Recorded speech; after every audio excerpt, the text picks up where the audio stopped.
परिवारों पर टूटा दुखों का पहाड़ तो नहीं हुआ योगी से बर्दाश्त। आंधी बारिश के तूफान से अब तक 90 से ज्यादा लोगों की मौत, किसान परेशान, फसलों को नुकसान। योगी ने दिया बड़ा आदेश। जी हां, यूपी में अब जब आसमान से आफत बरसी तो कई परिवारों की दुनिया ही बदल गई। कहीं तेज आंधी ने घरों को उजाड़ दिया तो कहीं आकाशीय बिजली ने खुशियां छीन ली। अचानक आई बारिश और तूफान ने ऐसा कहर बरपाया कि कई परिवारों पर दुखों का पहाड़ टूट पड़ा। लेकिन जैसे ही मौत और तबाही की खबरें लखनऊ तक पहुंची, मुख्यमंत्री योगी आदित्यनाथ तुरंत हरकत में आ गए। कहा जा रहा है कि परिवारों का दर्द योगी से बर्दाश्त नहीं हुआ और उन्होंने बिना देर किए अफसरों को सख्त आदेश जारी कर दिए, क्योंकि संदेश साफ था कि संकट की इस घड़ी में कोई पीड़ित परिवार अकेला महसूस नहीं करेगा। दरअसल यूपी के कई जिलों में तेज आंधी, बारिश और आकाशीय बिजली ने भारी तबाही मचाई। इस प्राकृतिक आपदा में 90 से ज्यादा लोगों की मौत की खबर भी सामने आई।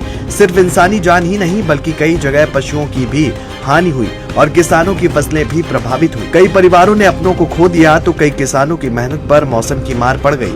हालात की गंभीरता को देखते हुए सीएम योगी आदित्यनाथ ने तुरंत अधिकारियों को सक्रिय होने के निर्देश दिए और कहा कि राहत कार्य में किसी भी स्तर पर ढिलाई स्वीकार्य नहीं होगी। सीएम योगी ने साफ शब्दों में कहा कि मृतकों के परिवारों तक 24 घंटे के भीतर आर्थिक सहायता पहुंचनी चाहिए। उन्होंने सभी जिलाधिकारियों और संबंधित अधिकारियों को निर्देश दिए कि मौके पर पहुंचकर पीड़ित परिवारों से मिले, उनकी स्थिति जाने और हर संभव मदद सुनिश्चित करें। मुख्यमंत्री ने कहा कि सरकार सिर्फ आदेश जारी नहीं करेगी बल्कि ये भी सुनिश्चित करेगी कि मदद सही समय पर सही व्यक्ति तक पहुंचे। यही वजह है कि पूरे प्रशासनिक तंत्र को अलर्ट मोड में डाल दिया गया है।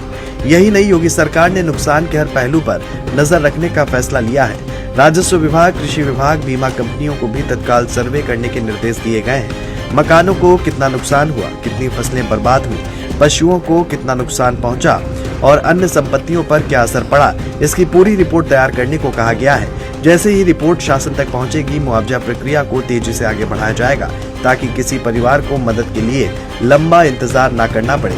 इसके साथ ही राहत कार्य में लापरवाही किसी कीमत पर बर्दाश्त नहीं होगी, ऐसी बात भी सामने आई है। बताया जा रहा है कि अधिकारियों को जमीन पर उतरकर काम करने और लगातार हालात पर नजर रखने को कहा गया है, क्योंकि सरकार नहीं चाहती कि कोई भी पीड़ित परिवार सरकारी दफ्तरों के चक्कर लगाए।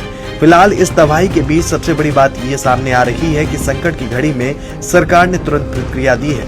जिन परिवारों ने अपनों को खोया है उनके दर्द की भरपाई कोई नहीं कर सकता, लेकिन मुश्किल समय में साथ खड़े होने की कोशिश जरूर उम्मीद देती है। अब लोगों की नजर राहत कार्यों पर है और इंतजार इस बात का है कि जिन आदेशों की घोषणा हुई है वे कितनी तेजी से जमीन पर दिखाई देते हैं, क्योंकि आपदा के समय फैसलों की रफ्तार ही सबसे बड़ी राहत बनती है।